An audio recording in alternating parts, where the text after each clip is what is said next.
This is the web transmission service of the Royal Canadian Military Institute.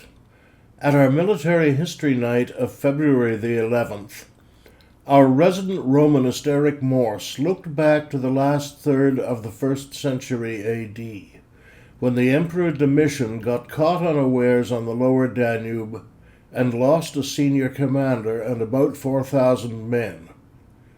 It became a defining moment in Imperial defensive strategy in the north. Good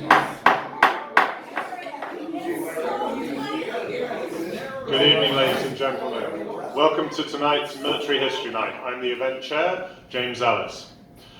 So tonight's speaker is well known to many people here, but to those of you that don't know him, he joined the Canadian Department of External Affairs in 1973. Over the course of 13 years, and somewhat to his own bemusement, he found himself the resident Ottawa expert on the more politically nuanced questions of international, elite, and Olympic sport.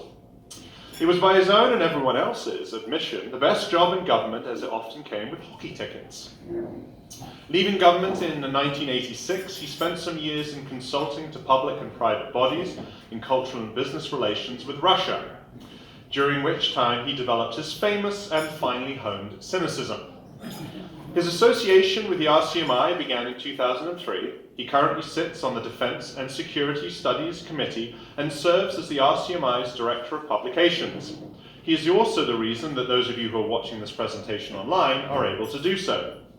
He has contributed opinion editorials on aspects of military and geopolitical affairs to the mainstream Canadian media, and in late 2014 he published a book of essays, Roman Spaces, exploring facets of the Roman geopolitical experience. Tonight, we're about to hear one of his famous lectures on that subject. Please give a very warm welcome to Eric Morse.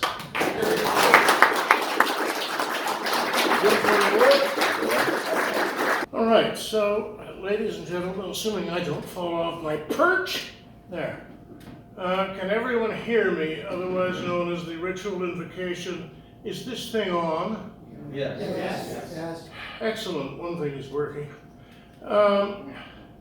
Ladies and gentlemen, welcome to our Roman history talk in memory of Val Ross. Our theme for tonight, as you can see with the eagle there, is a Cenotaph for Fuscus, subtitled Domitian's Danubian Disaster. Nice set of D's there. Well, one thing that happens when you start poking into, when you start poking into some of the murkier corners of Roman history, is you begin to realize with a certain ghastly inevitability that no matter what we've done or where we've gone in the relatively brief 500 years or so of so-called modern history, somebody probably got there first. The memorials of war are very present in Canadian culture and have been since the great sacrifices that were made by Canadians in the Great War. For about that long, the Great War memorials have been a part of our cultural heritage.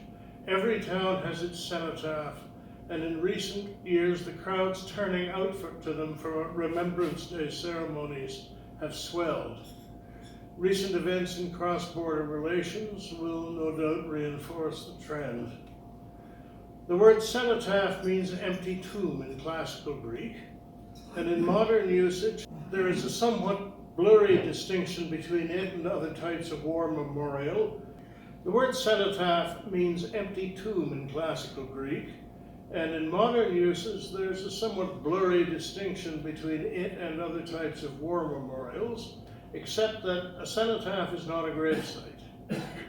But one characteristic of many of them is that they carry the names of all of the dead of an engagement or a campaign or a war, usually without distinction of rank or social status. Now, examples, as you see here, come to mind. The Vimy Monument, with its 11,285 names of the dead, whose resting place is unknown. The Americans have the Vietnam Wall that bears over 68,000 names, with names still being added, and there are dozens of others around the world. But the Great Inclusive War Memorial is a modern phenomenon almost unheard of before World War I. The earliest instance that I've been able to turn up in English-speaking culture is the Battle Monument in Baltimore, Maryland, commemorating the Battle of Baltimore in 1814, which does list all the names of the dead of the engagement. And then there's a long, long gap. But somebody did get there first, just once. In the years between 85 and 92 AD, a war was fought by the Romans in and next door to the country we called Romania and they called Dacia. Hello, Paul. How are you doing? Between the empire under the Emperor Domitian and the Dacian kingdom under King Decebalus. It was the first phase in a series of wars that ended with the conquest of Dacia by the Emperor Trajan in 101-102 and in 105-106 AD. As the Roman wars went, phase one was at best a draw, and as we will see, it was also a strategic pivot point on the northern frontier. At various points in that war, the Imperial army managed to lose at least one legion and just possibly two, along with a healthy piece of the Praetorian Guard and its commanding prefect Cornelius Fuscus. Don't mispronounce that. The Fuscus disaster happened in 86, but out of that first war, somewhere around 87 or 88 AD, came the only Roman cenotaph known to exist, carefully inscribed with the units, names, and hometowns or districts of up to 3,800 war dead. What we want to do tonight is to look at that monument from a few angles. Where is it? What is it? Whom does it commemorate? Why was it built in the first place? What's the historical and political context for a one-off like that on a remote frontier of the empire?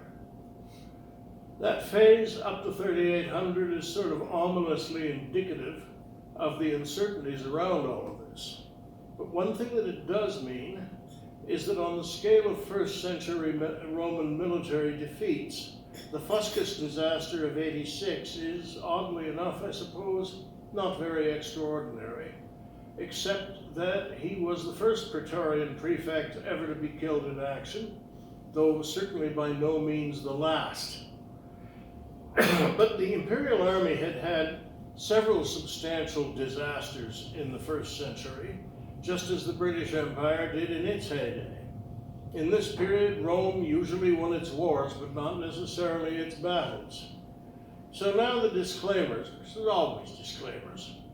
Disclaimer one, some of what I'm going to advance tonight, especially as to who was involved in the action, doesn't necessarily align with current scholarly consensus. Disclaimer two, current scholarly consensus doesn't necessarily align with current scholarly consensus. Where we will leave it is that from here on in, everything I'm telling you tonight is conjectural and contingent. Why it's that way is very simple. The sources are desperately bad. The late first century and early second century are among the high points of the empire, and yet they're almost a blank in terms of reliable historical narrative. Domitian is one of the more notorious bad emperors, that's B capital E, and Trajan was one of the most well-regarded good emperors, allowing for a certain amount of bounce effect following Domitian. Nonetheless, we know devastatingly little in detail about either of their reigns, which together spanned 36 years. For Domitian's reign and Domitian's war, what we have for source material basically equates to a few old copies of a New York tabloid and a bad translation of a Cole's Notes version of a Reader's Digest condensed book. Only one of the sources, Suetonius's The 12 Caesars, published about 40 years later, is even remotely contemporary. We have a few monuments, a few inscriptions, and one cenotaph. It's located in a smallish city in Romania called Adam Clisi, nearly due west of Constanta,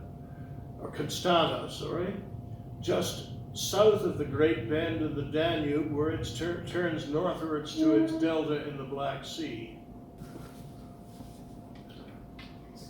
This was not supposed to happen.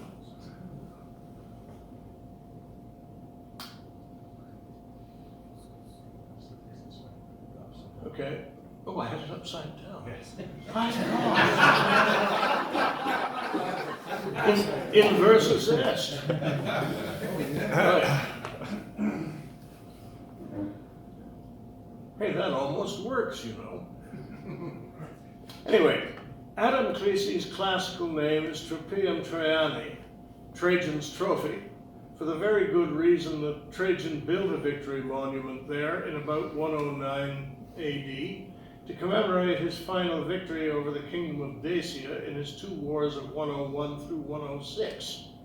One of the more interesting, there it is there, one of the more interesting things about the location is that as far as we know, most of the significant fighting in Domitian's war happened much farther west, with the major Roman offensives probably launched from Seven Claudia's legionary base at Viminacium, which is now Kostolac in Serbia, into what is called now southwestern Romania. Oh, look, that worked. Where the Dacian capital of Sarmizegetusa was located. The site at Adam Clisi sits opposite a stretch of Romania, modern Wallachia, that seems not to have been part of the kingdom of Dacia, but was populated by independent steppe tribes, including the Roxolani, the Sarmatians, and the Getae, who are not the Goths, even though one of our later 6th century sources, Jordanes, tries to claim that they are, but he had skin in the game because he was an imperial bureaucrat of Gothic ancestry. And how much lower can you get? As you see from the 19th century map that I'm using and the overlay, the geographic footprint of Dacia wasn't well understood until the mid-20th century. But in our current understanding, it seems to more or less coincide with Transylvania minus the vampires. And who knows, maybe they had them. That big southeastern re-entrant created strategic problems for the Romans both at the time and later. The site at Adam Clisi became a sort of Roman monument park for historical reasons that we don't entirely understand, and it accumulated a total of 3 monuments, although only two ever seem to have existed at the same time. There were 2 trophies, Domitian's trophy, which was thoroughly destroyed following his ouster in 96, and this one, Trajan's trophy, the last in chronological order to be erected in around 109 AD. It wasn't in that good condition for most of its existence, but it was restored or recreated in 1977 by Nicolae Ceausescu, probably pretty accurately. And then there's the cenotaph. Now, the cenotaph is very fragmentary. It's so fragmentary that for much of the time since its discovery, scholarly opinion thought it was raised by Trajan because, well, you know, everybody knows Domitian was such a total skunk that the idea of him doing something like this was inconceivable. But even men of bad odor may have good taste, even a human feeling or two. And this is a sketch of its probable appearance. It was made in the 1800s when it was still thought to be Trajanic. It's estimated by Alexandra Stefan to have been 12.42 meters per side by 4.5 meters high on a base of 6 steps. Pardon me. It had some decorative classical trim, a principal dedication, and then the list of names by unit on all 4 sides, with the senior unit getting pride of place below the dedication. Stefan also notes that excavations inside the box found nothing but dirt, which he feels establishes that it really was a cenotaph and not a graveslate. The name of the commander is incomplete. All we know for certain is that he was a registered resident of Pompeii, Naples, and that his rank was prefect. So we're really arguing by elimination when we assume that the prefect was Cornelius Fuscus, but we have no other record of a senior prefect being lost in the area at the time, and the empire of the day still didn't have that many prefects in command positions. It was an assignment, not a rank. This is the condition it's in now. Of its estimated capacity of about 3,800 names, we have only about 147, and going by the condition of what we do have, any additions are going to be pure luck. Trajan's trophy itself conforms to the classical design tradition of a battlefield trophy, when the victor heaped up a selection of best captured arms and armor on a crude wooden framework and dedicated them to the war god of his choice. They were also displayed at triumphs as well. From the point of view of military studies, the outstanding feature of Trajan's trophy is the series of sculptured plaques, called metopes in classical speak, ringing the base, most of which we have intact. They show scenes of legionaries and Dacians engaging in battle, and it has bothered historians for decades that the Roman military equipment shown on them closely resembles the archaeological finds of equipment, there's Catherine, on Trajan's column in Rome, to spark a major debate about where the metropolitan sculptors got their models from. The trophy is nowhere near as artistically sophisticated as Trajan's column, but it's probably more authentic. We have had to abandon the idea that Trajan brought Trudy Kearns's distant war artist successors along with him to Dacia. So what alternative are we left with? The prevailing view is that the sculptures on the column are a very stylized and sanitized propaganda exercise, emphasizing all of the positives that the Romans wanted to believe about their army, or at least that the palace wanted them to believe. The city of Rome had last seen the Imperial army up close and personal about 40 years earlier, during the year of 4 emperors, in 69-70 AD, and the locals probably didn't really want to be reminded too closely of the experience. So on the column, you have cavalry running around showing off severed heads in a few scenes. The cavalry are carefully depicted as non-citizens. You don't see the citizen legionaries doing that, and you definitely don't see any dead Romans. On the column, the formations are carefully differentiated by their uniforms, but the sculptures and the actual equipment discovered in the region paint a much less uniform picture. The slightly odd collateral takeaway would be that the Romans understood the aesthetic concept of military uniforms perfectly well. They just didn't really bother with it in practice. Shield facings and helmet crests would have been good enough where it counted, which was unit identification. And that's no real surprise, since uniforms, as we know them, could only happen with mass production textile mills in the 18th century. Armor would have lasted a long time, and it would have been reused regardless of current military fashions. The trophy was dedicated to Mars the Avenger by Trajan in return for final victory after some pretty nasty defeats over the previous 30 years. And the dedication is significant, partly because it would have been very hard to have overlooked the defeats with the great Cenotaph standing just a few hundred yards away.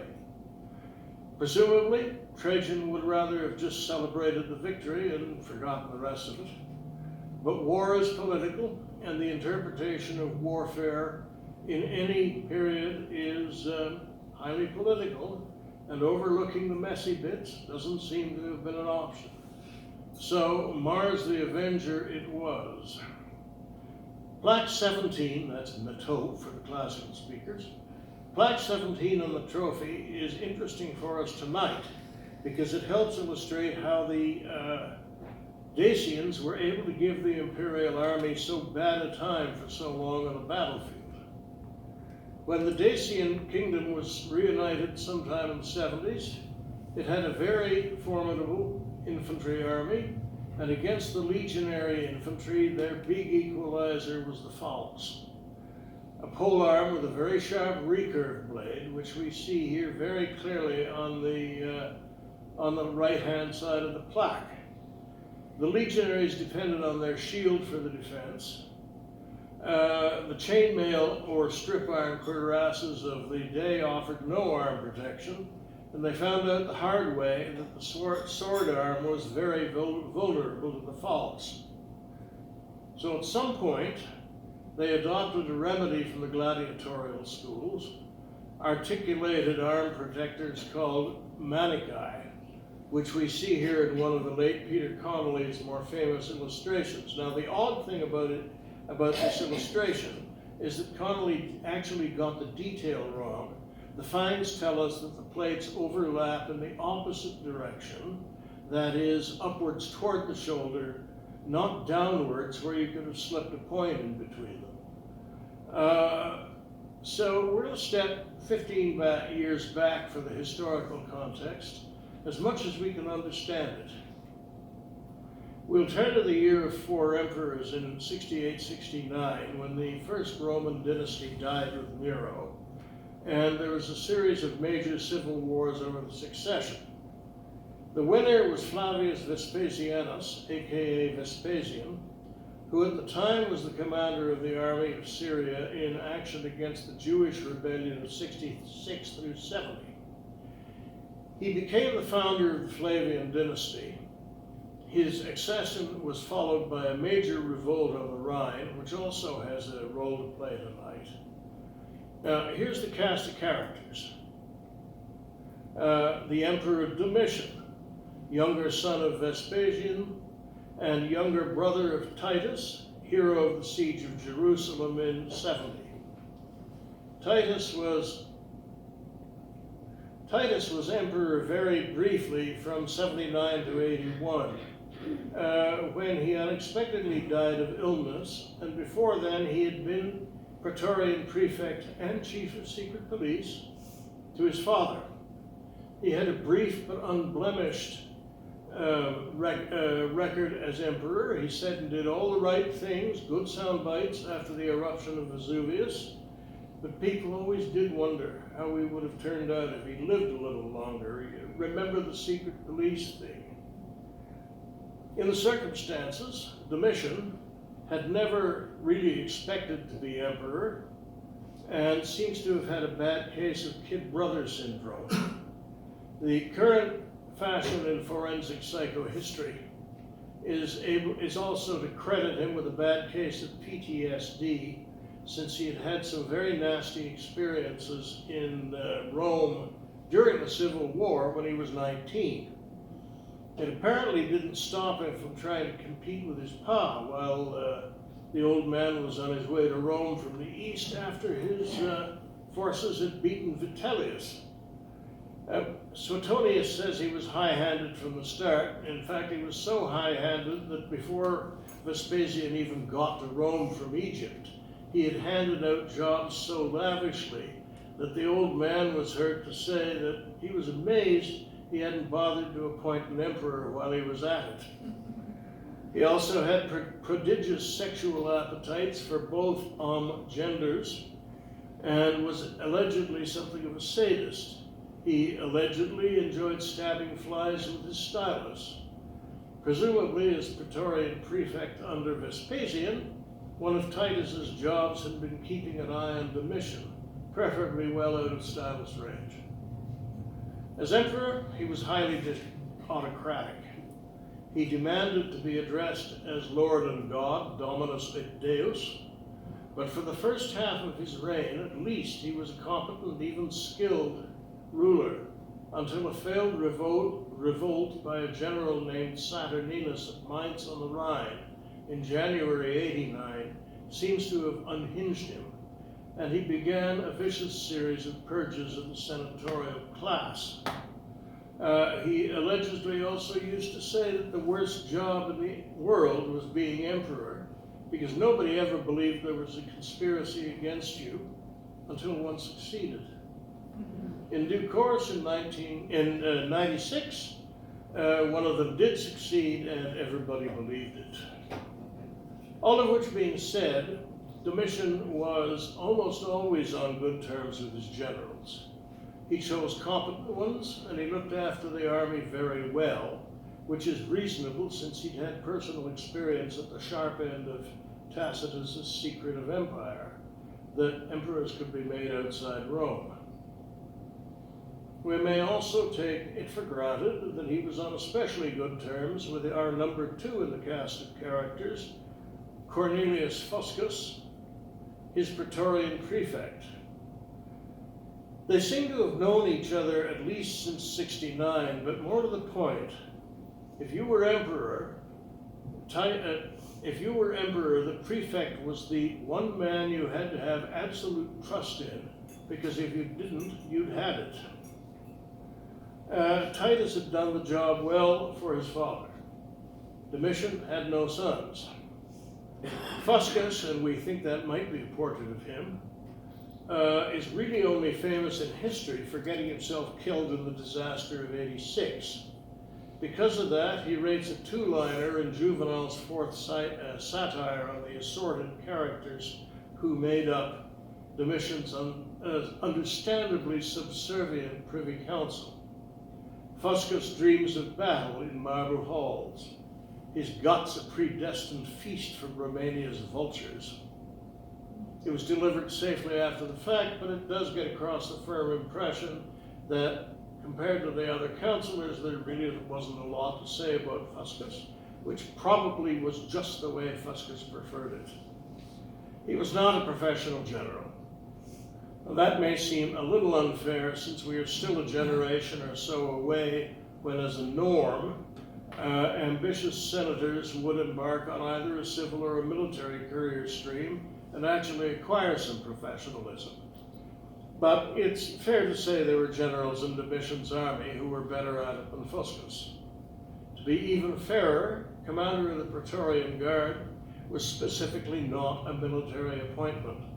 Commanding generals were senators, practically by law, and always, therefore, by definition, just a little suspect. The prefect was normally a 2-tier equestrian appointment, and his primary mandate was regime preservation, and we know plenty of analogs in modern history. Heinrich Himmler comes to mind.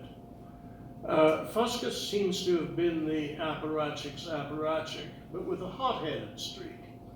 He had declined to enter the Senate, Tacitus said, because he didn't want a high-level career. But the equestrian order, that's tier 2, presented plenty of opportunities. And when we first hear of him, it's mid-68 AD, and in the wake of Nero's suicide, he is declared for Galba, who was at the time governor of Spain. Meanwhile, he has enough clout to bring his hometown, likely Pompeii, on side for Galba.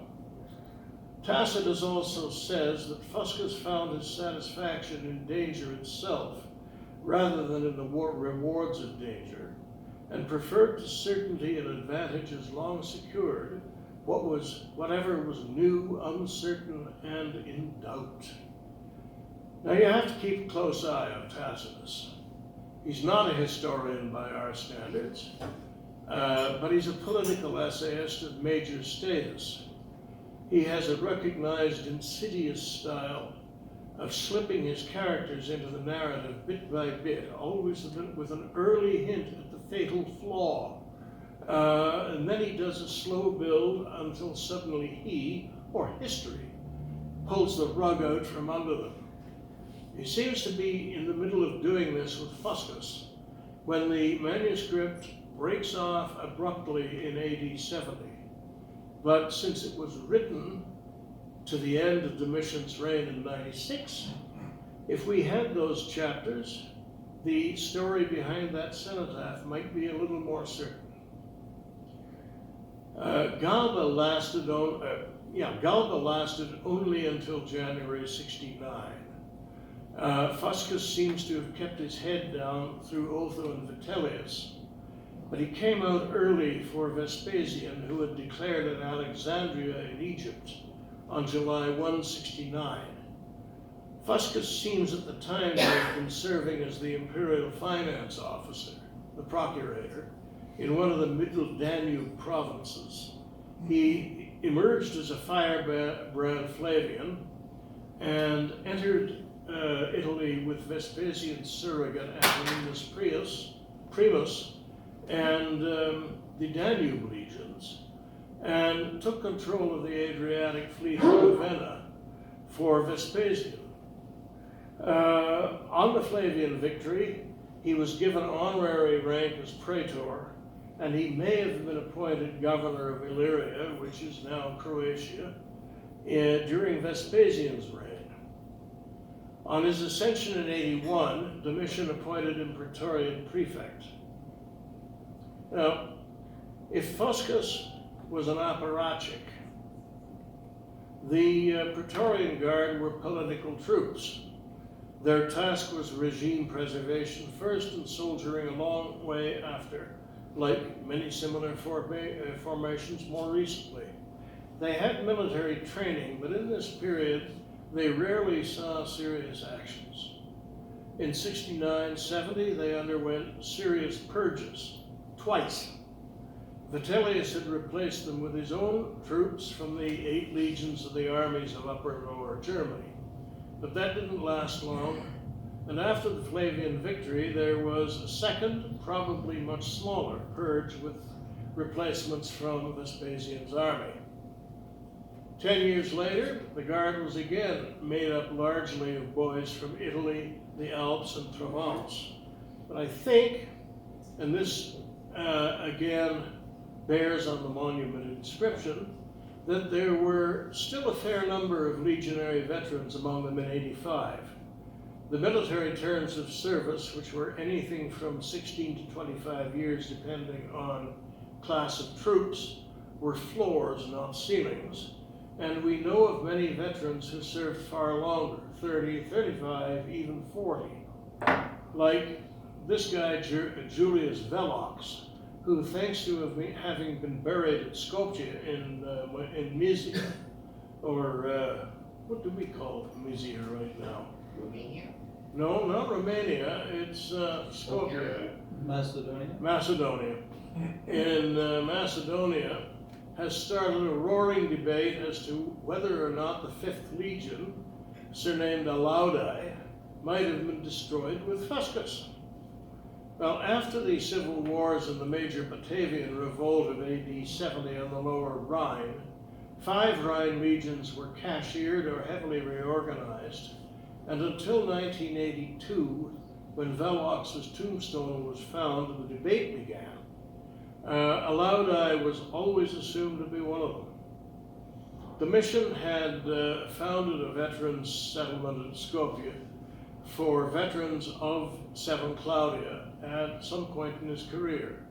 With the finding of this tombstone in 1982, several scholars have advanced the view that the 5th was not cashiered with the other Rhine legions in 70, but lasted long enough to have had several of its veterans also settled there by Domitian, and therefore to have been destroyed in the Dacian Wars of 85-89. Everybody following? My view is that that particular interpretation isn't necessary or even especially probable, since it's based on only one burial of uncertain date. Skopje was a very old regional center long before Domitian's time, and we don't need the foundation of a veterans colony to explain the presence of a solitary veteran. I think the weight of circumstantial evidence still favors the older view.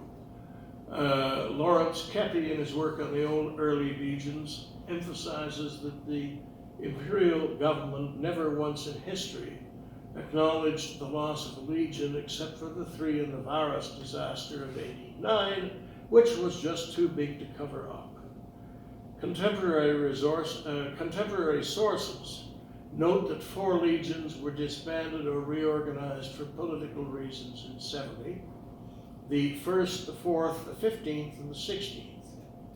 The 5th shared a Rhine base at Xanten in the Netherlands with the 15th, and had the same experience, besieged, surrendered, and slaughtered as the 15th. And furthermore, there's no trace of a posting for it after 70. Could I ask someone for a glass of water?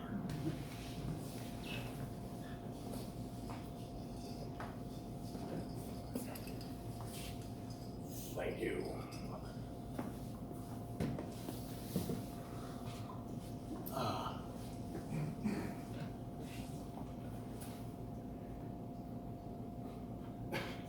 I see no reason to believe that a Laudi wasn't cashiered then. Again, whether there was or was not a legion destroyed in the 86 disaster is important in trying to interpret the Cenotaph.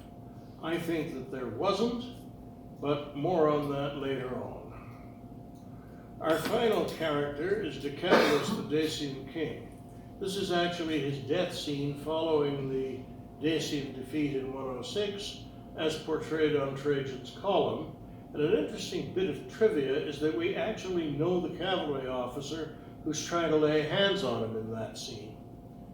He's Tiberius Claudius Maximus of 3rd Pannonian Auxiliary Cavalry, and following his discharge in Mesopotamia around 117, probably with a very good discharge bonus, he went and built a monument to himself, which we have. The Dacians had been a very rich and powerful people off and on for at least a century and a half. Dacia had major national resources, including gold, so the Romans naturally found it fascinating. However, as long as it was united, it was actually also very aggressive. And Julius Caesar had been preparing for war with a king named Burebista before he was assassinated in 44 BC. Dacia had apparently gone through a period of disunity during the early empire, but by early in Domitian's reign it was reunified, possibly by Decabulus, but there's confusion in the sources as to whether or not he was actually in charge by then when hostilities broke out in the mid-80s. But the presumed reconsolidation of the Dacian kingdom explains a great deal of what happened next, because it suddenly revealed a major strategic weakness in traditional Roman deployments on the European frontier. From the early 1st century, there had been 8 garrisons in legion along the Rhine, but never more than about 4 or 5 along the Danube, from Vienna all the way to the Black Sea. We believe, and believe is the word for it, that Domitian started a war against the German tribe of the Catti along the Middle Rhine around 83 to 84. And it was just about then that the lower Middle Danube seems to have erupted unexpectedly. Dacian raids into Roman territory began apparently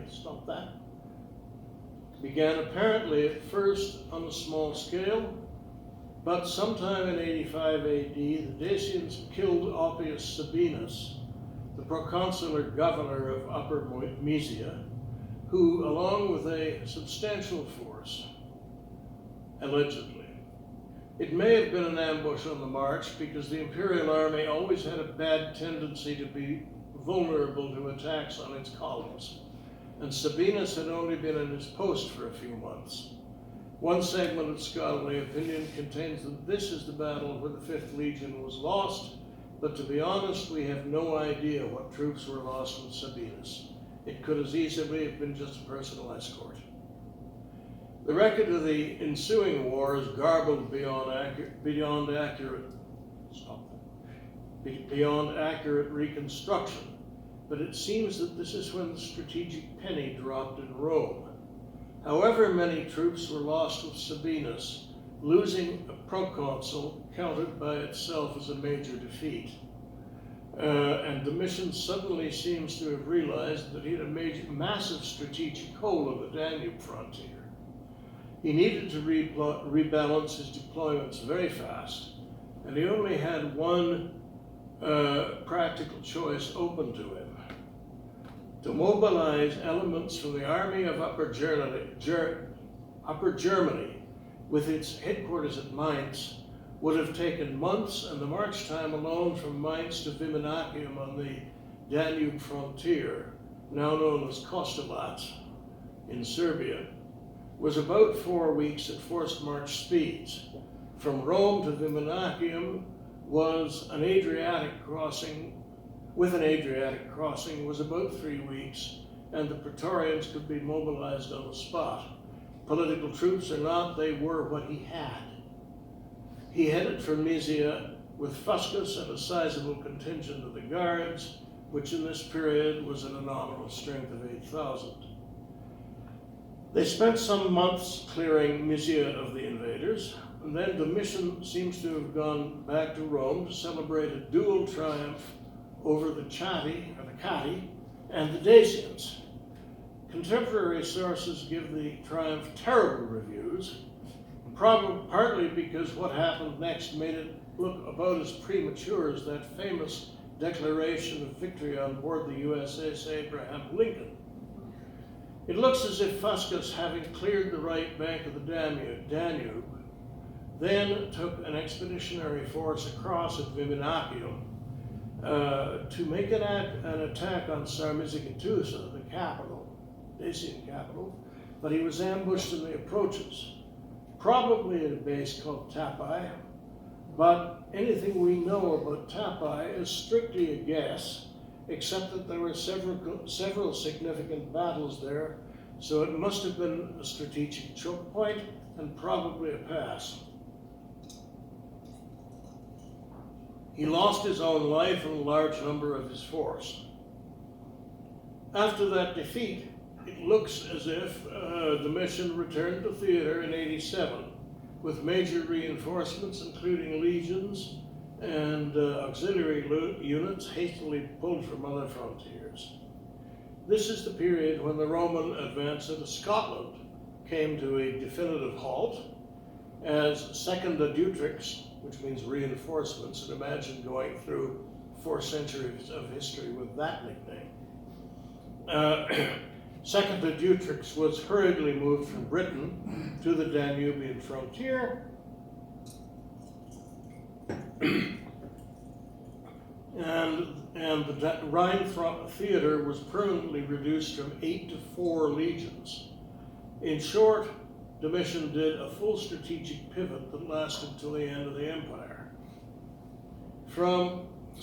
After several inconclusive battles, including something that could be credibly called a victory by a general named Tetius Julianus at Tapai in 88, a settlement was reached. Historian Everett Wheeler is disposed to call it a decisive victory, but the terms of the settlement with Decebalus suggests that things were messier. It included not only a 8 million sesterces per annum subsidy, but the provision of Roman engineering and artillery specialists, which to me looks a lot more like an armistice with an undefeated adversary than a decisive victory. This kind of settlement was unprecedented, and if Trajan afterwards had no better reason to curse Domitian's memory, this gave him a good one when it was his turn in the barrel in 101. But if the armistice did happen in early 89, its generosity may well be explained by the Saturninus revolt at Mainz in January of that year, which would almost certainly have forced Domitian to drop everything else and settle as best he could. If this was indeed the chain of events, it probably explains Domitian's mood when he finally showed up at Mainz with the Imperial Corps of torturers in tow, only to find that the revolt had been almost immediately suppressed.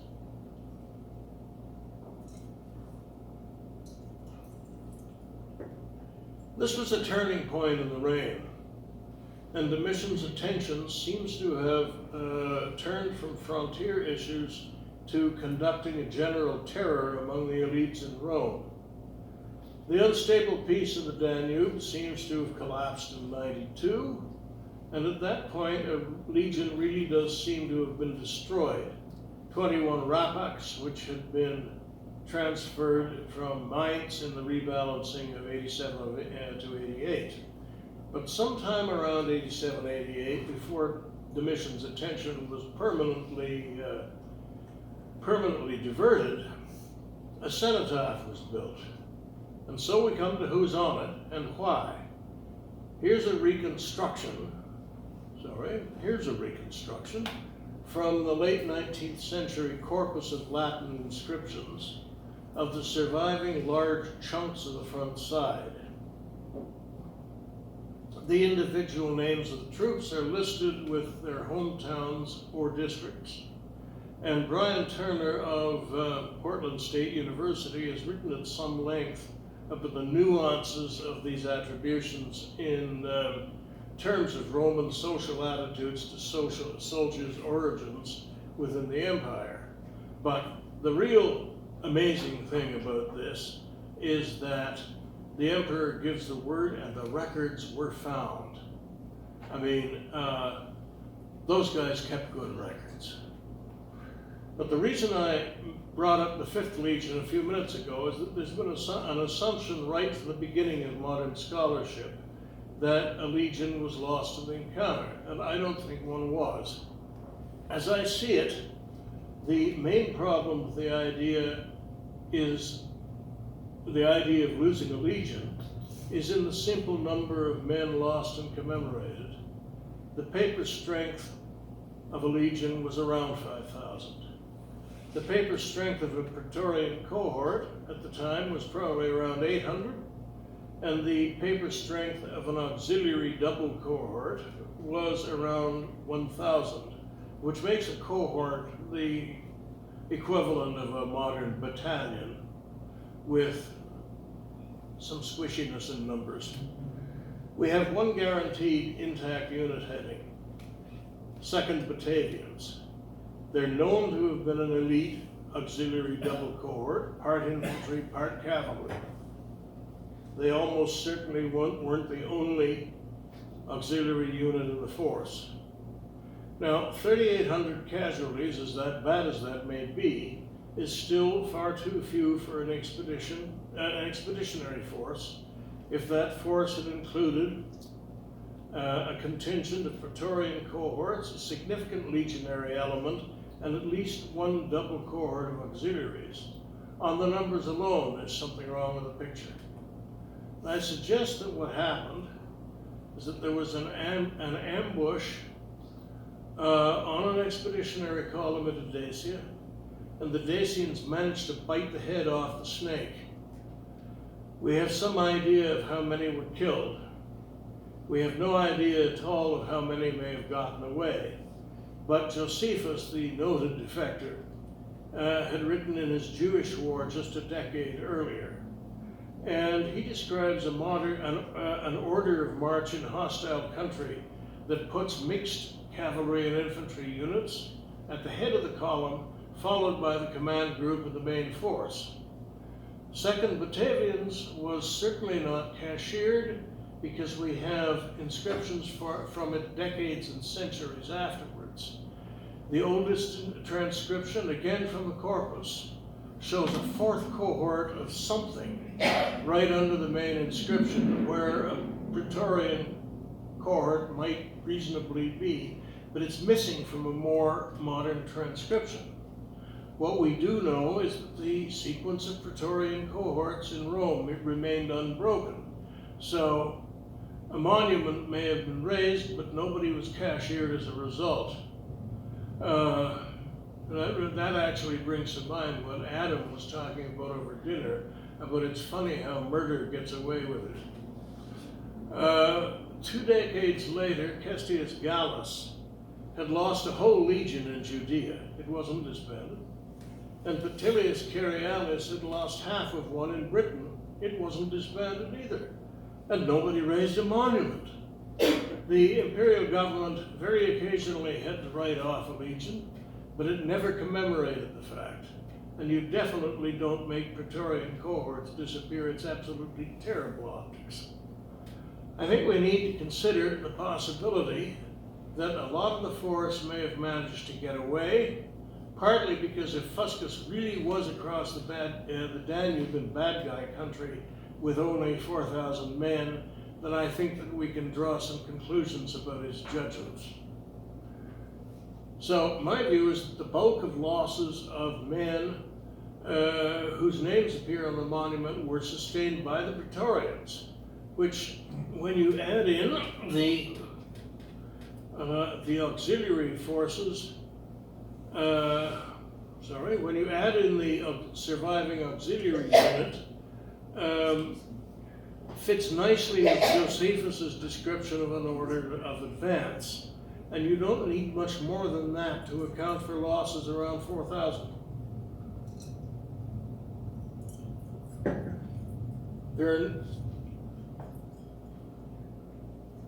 There are names and place origins on the column that could certainly have belonged either to a Praetorian or a legionary. But again, we need to consider that this was only 16 years after the Praetorians had been thoroughly shuffled in 1 year, twice. Neither of these shakeups could have affected 100% of serving personnel. Vespasian in particular would have had trouble making wholesale replacements because his force from the Danube just wasn't big enough. So, for instance, the little clusters of men from Cologne in Germany on the front face can be accounted for without bringing a legion into it at all, if we accept that these were legacies from Vitellian's Rhine army and the Praetorians who were retained by Vespasian. Still with me? There are also a couple of very interesting groupings on the front of the monument. The standard bearers and the musicians each seem to have had their own little subhead. And this again makes sense by Josephus's description, since he tells us that the standard bearers and musicians were concentrated behind the vanguard of the column with the command group. We can identify all 3 types of Roman trumpeters from one small group of names. What unit they were with, we have no definite indication, but again, the location on the front of the monument suggests Praetorians. So we come back to the numbers, a possible total of 3,800, up to 1,000 Batavians, perhaps another auxiliary unit on another side of the monument, perhaps 3 cohorts of Praetorians out of 8, simply because that seems to me, pulling numbers out of a hat, to be the minimum force a prefect would be operating with. And with that, we have no need or space for a legion. So we're left asking the $64,000 question, or 64,000 sesterces question, depending on your currency of choice. Why this monument for these men uniquely in history? What made them so special? Somewhere around 87 and 88, Domitian seems to have decided to erect a victory monument on the banks of the Danube, downriver from the Dacian frontier, the active Dacian frontier, possibly also far enough away that it couldn't be easily raided. And he decided to erect a monument to his Praetorians and their prefect alongside it. You wouldn't do that in Rome. A monument to 4,000 dead soldiers by individual name and unit is not the positive message anyone wants to convey in the capital. Trajan had that exactly right with his column 20 years later. The circumstances after World War I that gave rise to the culture of cenotaphs are practically unique in history. Whatever else you say about Domitian, and let's face it, who doesn't? He's known to have had a deep interest in the fine arts, and his cenotaph was tastefully designed and executed. His trophy doesn't survive at all, which is a pity, as it would have been really interesting if we could have compared its style with that of Trajan's trophy. But as to the whys and wherefores of the cenotaph, I think that the answer has to be simply Domitian, Fuscus, and the guards. It's accepted wisdom that Domitian had a stronger direct bond with his army than almost any previous emperor. I don't think that it's too long a leap to think that he had a specific bond with his own guards units, but far more importantly, with his own prefect. He might even have felt a little guilty in knowing that, knowing Fuscus could be reckless, he had gone off and left him to do something foolish. But once Domitian decided to commemorate his prefect and his praetorians, he would feel obligated to commemorate the rest of the casualties. How couldn't he? So the Batavians and their comrades received their places in the sunshine of imperial memory. But when all is said and done, I think the decision to erect the cenotaph was very personal, which is why it never became a cultural tradition. Finally, what happened to it afterwards? Domitian was terminated with extreme prejudice in 896. Immediately, he was subjected to the charming Roman practice known long after the fact, the damnatio memoriae, the erasure of memory. I emphasize that's a modern Latin expression. The Romans did it, and they did it repeatedly with gusto, but it was simply part of the political culture, not a mandated ritual. The only formulaic aspect of power transmission was that on the death of an emperor, the Senate had to pass or decline to pass edicts that the deceased be deified and his body of legislation be ratified en masse. But when these things didn't happen, you had a pretty much unstructured orgy of revenge. All available statues were pulled down, all prominent images and inscriptions were defaced. We've seen similar things in later history, and in fact, right now we're seeing some of them pretty close to home.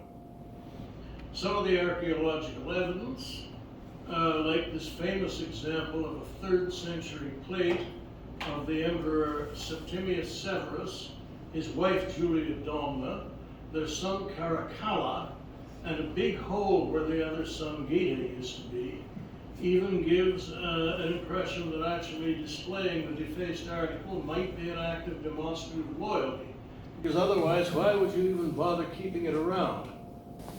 One thing about the practice that any age should remember, although nobody ever seems to, is that it can have unforeseen consequences.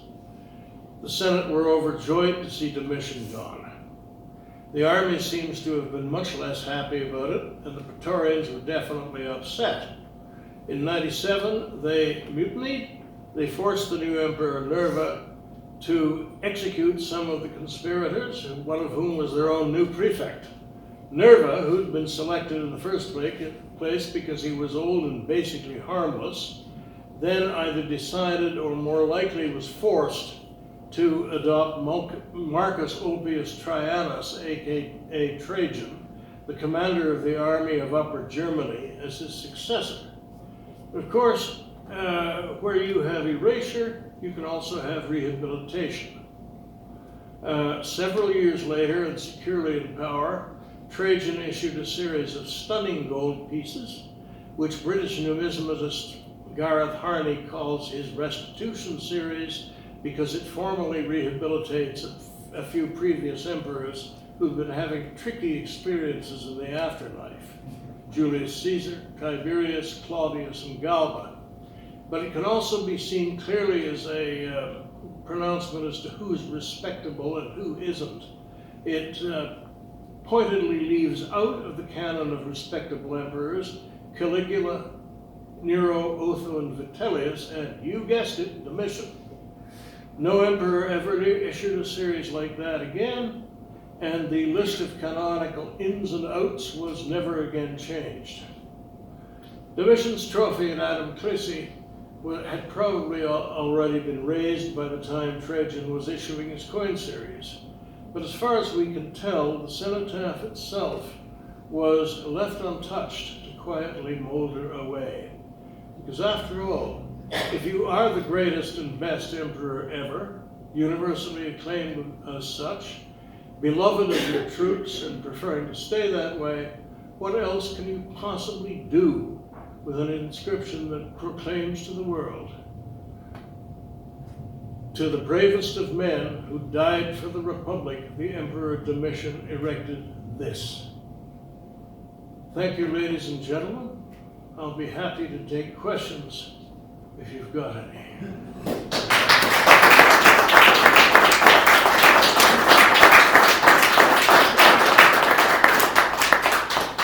Are you going to spot my question, James? No, I think you got it. Well, okay, there's one. Mark? You said often that legions would be reorganized, people would be discharged, that sort of thing. So assuming that the legion wasn't destroyed and they weren't talking about that, what would happen to the guys who were just demobilized ahead of time? They wouldn't be demobilized, they'd be reassigned. Okay, so they'd be moved to other legions. They weren't just kicked out and said, here's the God, land. no. These guys cost money. The training, the equipment. I mean, they're in for 26 years and they'd probably barely pay back the personal investment. So they were just in elsewhere. Yeah. Next. Okay, Tony? Eric, on the cenotaph, you highlighted the double cohort of Batavians. Who were all the rest of the names there? Were they individual names? They were individual names. That's why I say the access to records was incredible.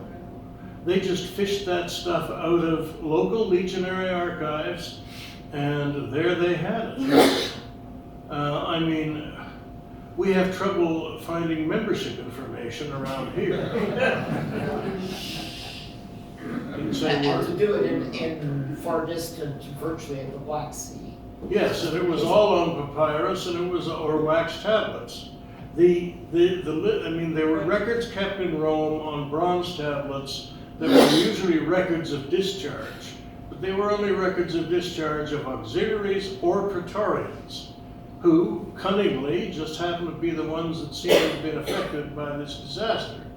The legionaries, they got their discharged, they got discharged, but their documentation was fairly weird because they were already citizens.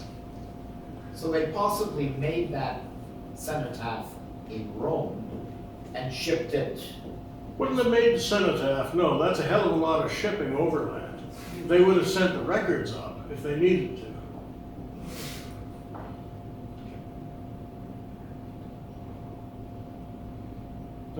Next.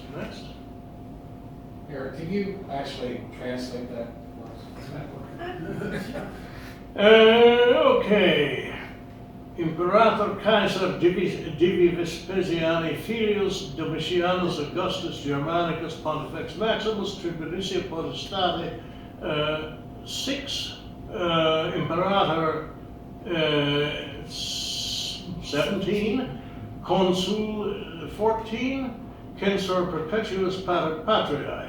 The Emperor Caesar, son of divine Vespasian, Domitian Augustus Germanicus, supreme priest, in the 6th year of his tribunician power, emperor acclaimed as emperor 17 times, holding the consulate in his 14th year, perpetual censor. You can imagine what that means, and father of his country. To the memory, in memoriam fortissimorum virorum, qui pro republica mortio cuberant. To the memory of the bravest of men who fell for their country. Thank you.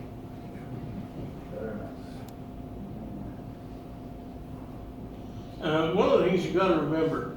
The Victorians loved Rome. They were immersed in it.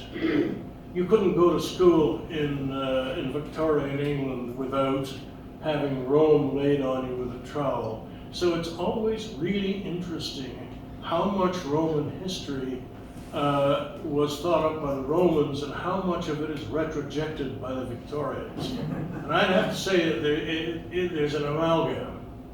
The story I told you tonight is not quite made up of whole cloth, but it's inference all the way. But that's one hell of an inscription. Sir, in the rear. Where are the fragments of the cenotaph today? They're in the Romanian Museum at Adam Chrissy, I think. Yeah. So Eric, would you say some of this might be translated into more recent times as a kind of patchwork quilt? Yeah. Okay. I mean, it's absolutely appalling how sparse our sources for the actual, our contemporary sources for the Roman Empire are. We have Tacitus, who you can't trust. We have Suetonius, who you can trust a little bit better. You have Dio Cassius, who was lucky because everybody he was writing about was dead. You have Herodian, who is very interesting because he picked his audience. He said, I'm addressing an audience that really likes blood, guts, rumor, and slaughter. Okay. Next. Sir, Mark. Where would you put Josephus in that author list? Defector. I mean, trustworthy, not trustworthy, bootlicker? Yes, all of those. I mean, he surrendered Cenotaph to Titus's troops. He gave what he says was an inspiring surrender speech, and then whatever happened to his men, he didn't care. He buggered off to Rome to become the house apologist for the Flavians.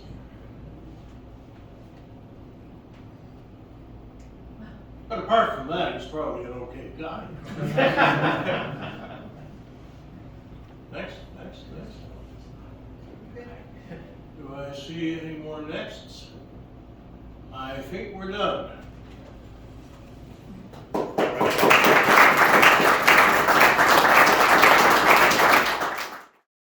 This has been another in our series of webcasts produced by the Royal Canadian Military Institute in Toronto as a public educational service. You can find news of upcoming events and links to our webcast archives at www.rcmi.org. On behalf of the RCMI, this is Eric Morse saying goodbye for now, and thank you for joining us.